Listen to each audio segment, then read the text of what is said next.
Selamat pagi Bapak Ibu dan Saudara-saudara yang dikasihi Tuhan.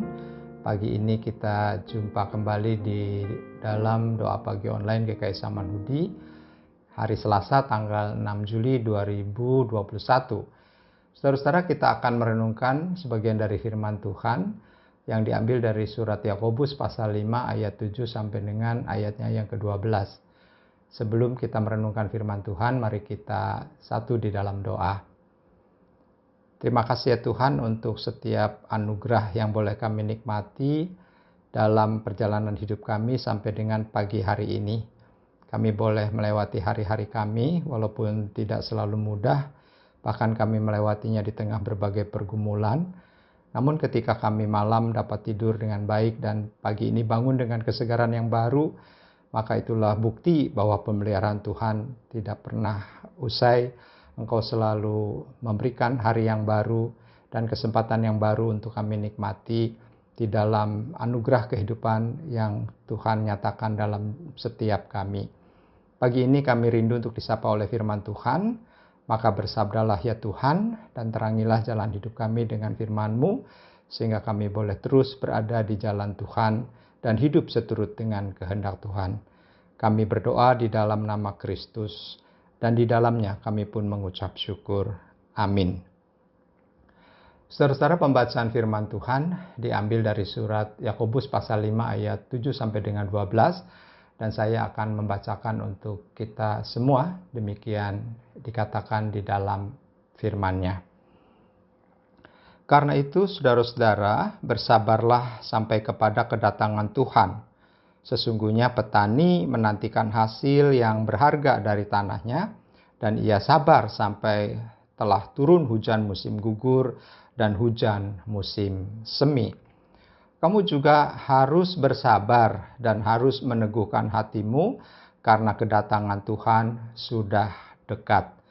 Saudara-saudara, janganlah kamu bersungut-sungut dan saling mempersalahkan, supaya kamu jangan dihukum. Sesungguhnya hakim telah berdiri di ambang pintu. Saudara-saudara, turutilah teladan penderitaan dan kesabaran para nabi yang telah berbicara demi nama Tuhan. Sesungguhnya kami menyebut mereka berbahagia, yaitu mereka yang telah bertekun. Kamu telah mendengar tentang ketekunan Ayub, dan kamu telah tahu apa yang pada akhirnya disediakan Tuhan baginya, karena Tuhan Maha Penyayang dan penuh belas kasihan. Tetapi yang terutama, saudara-saudara, janganlah kamu bersumpah demi surga maupun demi bumi atau demi sesuatu yang lain. Jika ya, hendaklah kamu katakan ya. Jika tidak, hendaklah kamu katakan tidak, supaya kamu jangan kena hukuman. Demikian saudara-saudara pembacaan firman Tuhan, dan kita disebut sebagai orang-orang yang berbahagia karena masih diberikan kesempatan oleh Tuhan untuk membaca dan merenungkan sebagian dari firman-Nya. Saudara-saudara, saat cuti yang lalu saya berada di suatu tempat di Yogyakarta, dan setiap pagi saya selalu menyempatkan diri berjalan pagi dan berjemur. Dan kebetulan di tempat kami tinggal itu dekat dengan persawahan. Jadi saya setiap pagi selalu lewat jalur tersebut untuk mencari matahari pagi. Saudara-saudara, di dalam kegiatan berjalan pagi dan berolahraga, saya berjumpa dengan seorang petani yang sudah berusia 80 tahun. Dan ia pun sebenarnya meneruskan dari orang tuanya dulu yang juga petani, yang sudah tinggal di tempat itu sudah begitu lama. Demikian pula ia mempunyai beberapa kafling persawahan, dan anaknya pun menjadi seorang petani. Namun saudara-saudara, ketika saya melihat area yang sedang ditanami, di sekitarnya itu ada banyak pohon atau tanaman padi, tetapi yang ia sedang semai dan ia sedang pupuk itu ternyata bukan padi, melainkan pepaya, dan pepayanya itu adalah pepaya California. Lalu saya tanya sama Pak petani itu, namanya Pak Harto, ya. Lalu saya tanya, kenapa kok tidak tanam padi? Lalu dia bilang, ya variasi supaya tidak hanya padi, saya juga tanam pepaya California, katanya dia. Lalu saya tanya, untuk pepaya California ini panennya harus menunggu berapa hari atau berapa bulan? Lalu dia bilang bahwa panennya itu sekitar 6,5 sampai 7 bulan. Jadi untuk menantikan panen pepaya California itu, saudara-saudara, maka petani ini harus menunggu sekitar 7 bulan. Waktu yang tidak singkat, ya, karena apa yang dia semai, apa yang dia kerjakan itu tidak bisa langsung didapat hasilnya segera mungkin, tetapi harus menunggu sekitar 7 bulan. Kalau misalnya saudara masih aktif, masih bekerja, ya sebulan kita bekerja dan setiap akhir bulan kita mendapat gaji atau mendapat salary. Tapi bagi seorang petani, saudara-saudara, untuk mendapatkan hasil itu, dia harus menunggu sekitar 7 bulan. Bagi para petani pepaya California. Nah, saudara-saudara, di dalam surat Yakobus 5 ayat 7b dikatakan, sesungguhnya petani menantikan hasil yang berharga dan dari tanahnya, dan ia sabar sampai telah turun hujan musim gugur dan hujan musim semi. Saudara-saudara, Rasul Yakobus memberikan satu contoh teladan dari kehidupan seorang petani. Kita tahu bahwa petani selalu bersabar menantikan hasil panennya. Hari lepas hari, petani dengan tekun mengolah tanahnya. Panas terik atau hujan badai tak menjadi penghalang baginya, karena menyadari bahwa kehidupannya sangat bergantung pada hasil panennya. Seorang petani tidak segera memanen yang ditaburkannya, saudara-saudara. Ia menunggu dalam sebuah proses panjang yang memakan waktu berbulan-bulan. Setelah menanam benih, ia merawat dengan memberikan pupuk, menghalau hama, memastikan kecukupan air, dan sebagainya. Semua proses yang dilalui harus dijalani dengan sabar sampai panen tiba. Bila saat panen, hasilnya mungkin tidak optimal atau bahkan gagal, saudara-saudara, ia mungkin kecewa dan sedih untuk beberapa saat. Tetapi kemudian ia pun berusaha kembali lagi untuk bekerja. Saudara-saudara, di sini Rasul Yakobus mengajak jemaat untuk memperhatikan kehidupan petani dan belajar dari kesabaran yang mereka miliki ketika mereka menanam dan menantikan hasilnya. Saudara-saudara yang mengasihi dan yang dikasihi Tuhan, petani yang dimaksud tentu bukanlah pekerja bayaran yang bekerja untuk sebuah pertanian, melainkan petani kecil yang memiliki tanah pertanian yang tidak terlalu besar.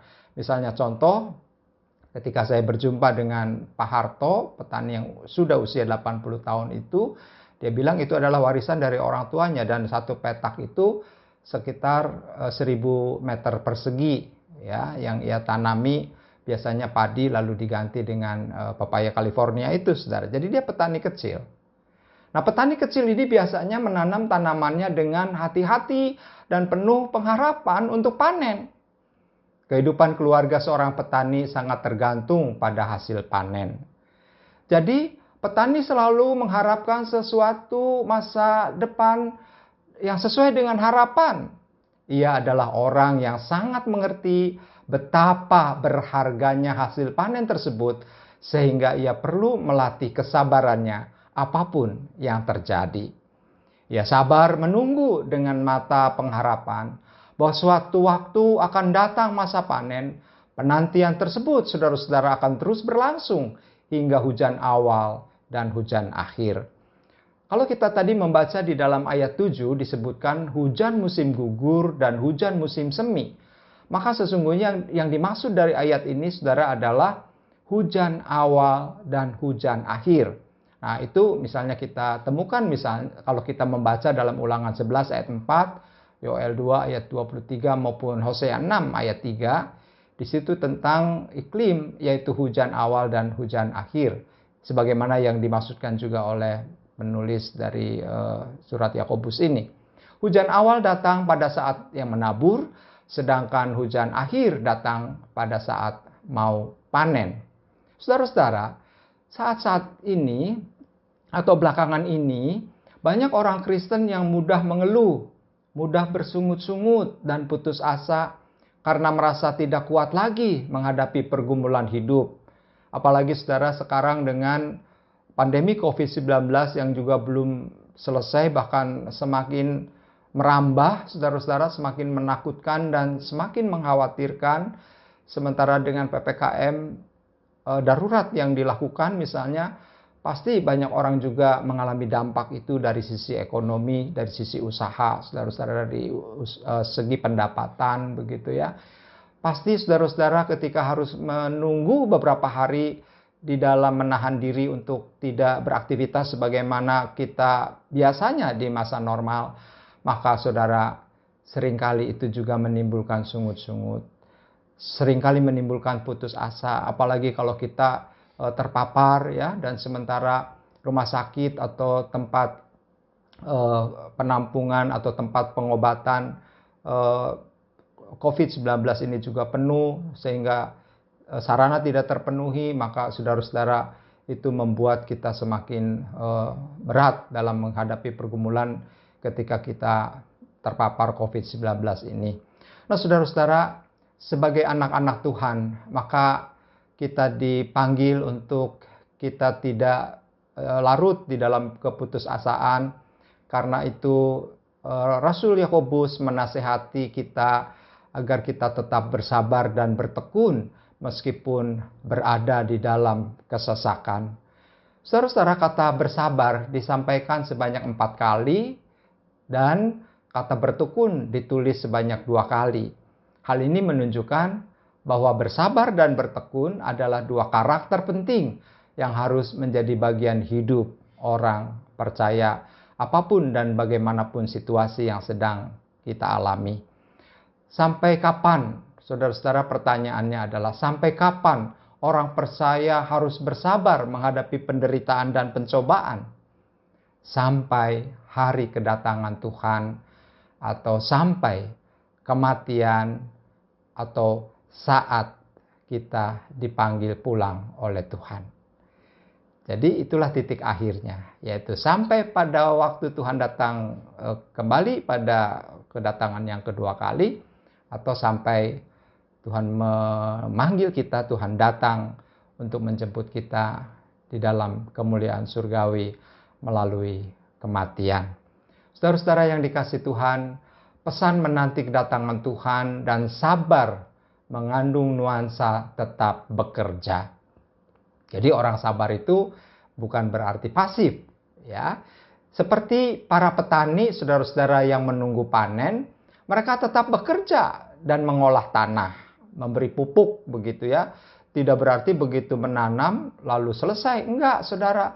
Dia tetap memelihara, tetap bolak-balik melihat pohonnya, apakah terkena hama atau tidak. Dan mereka selalu berusaha untuk bekerja mengolah tanah supaya tanamannya itu menghasilkan panen yang baik. Oleh sebab itu, saudara-saudara, kesabaran dalam pergumulan bukanlah suatu tindakan yang pasif, tetapi juga aktif. Ya, petani sabar menunggu panen, tapi dalam kesabarannya menunggu panen itu sekali lagi saudara-saudara dia bekerja, ya, bukannya diam saja. Nah, kita tidak hanya berdiam, saudara-saudara, tetapi juga terus mengerjakan apa yang menjadi bagian kita. Selama Tuhan belum datang, maka kita masih harus bekerja.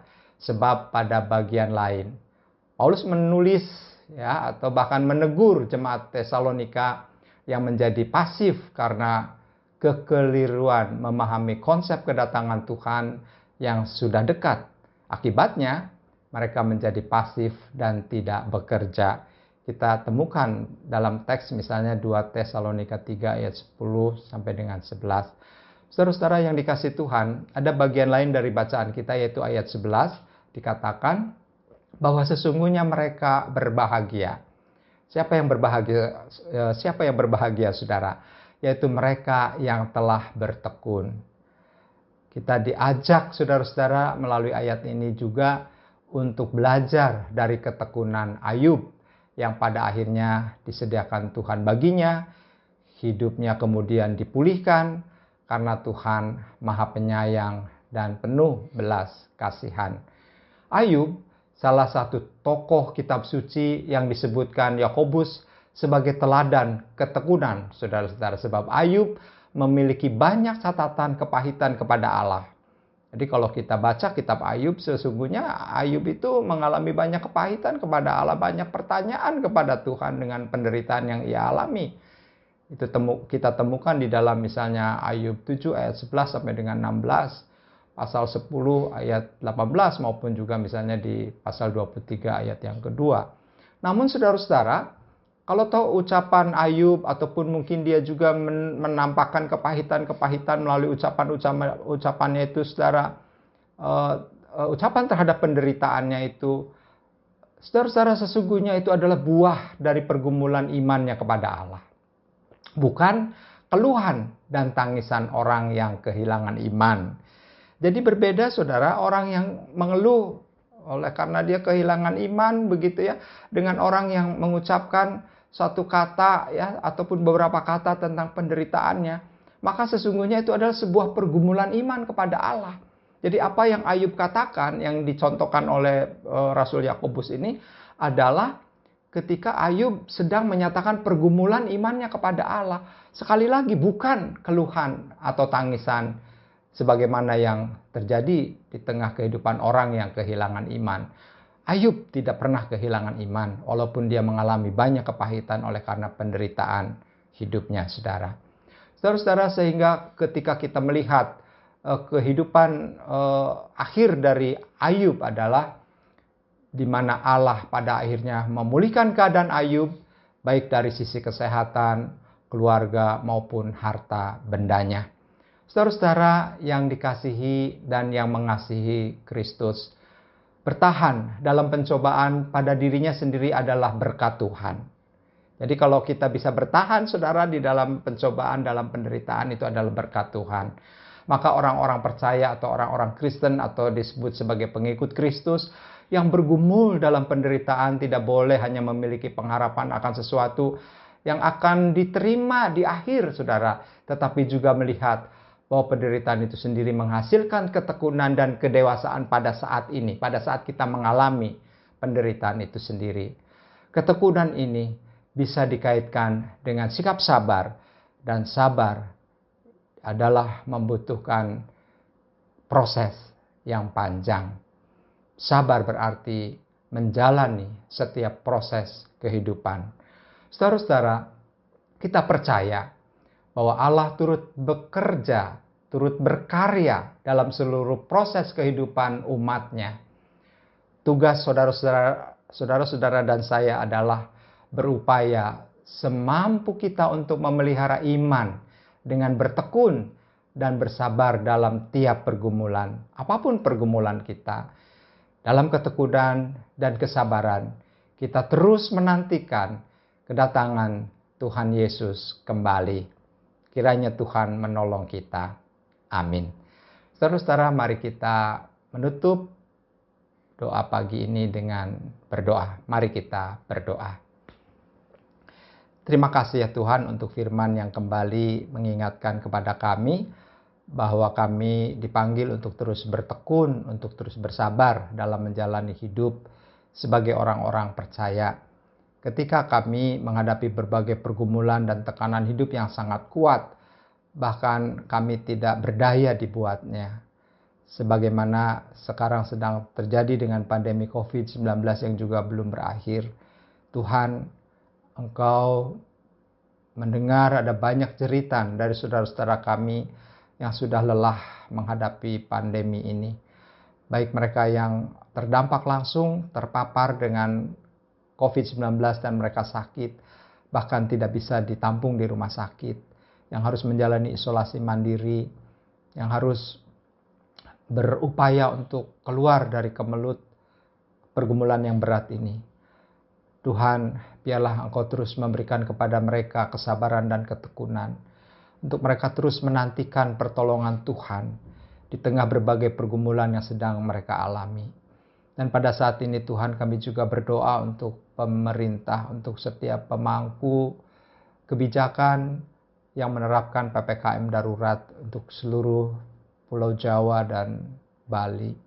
Biarlah Tuhan Kau tambahkan hikmat kepada aparat keamanan, TNI dan Polri, para tenaga kesehatan, departemen kesehatan yang bersinergi satu sama lain untuk berusaha menangani pandemi COVID-19 ini.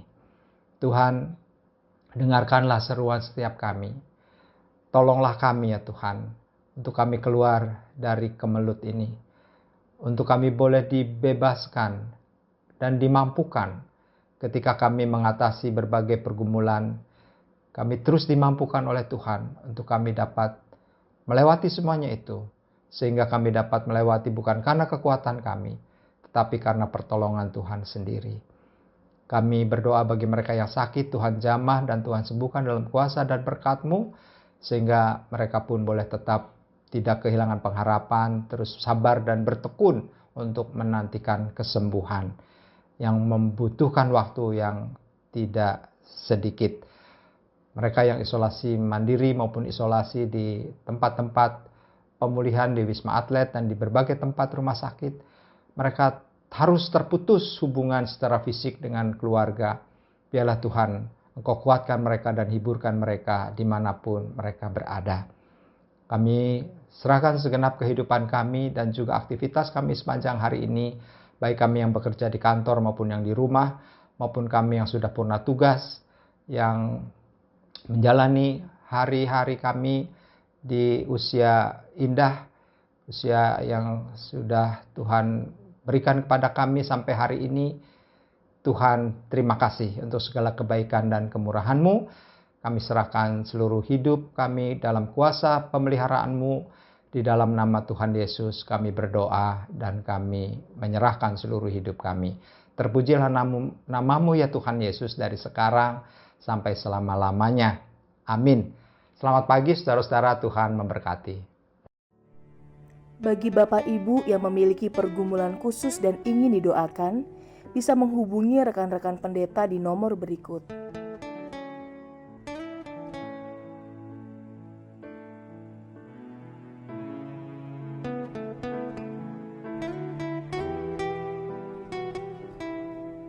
Tuhan Yesus memberkati.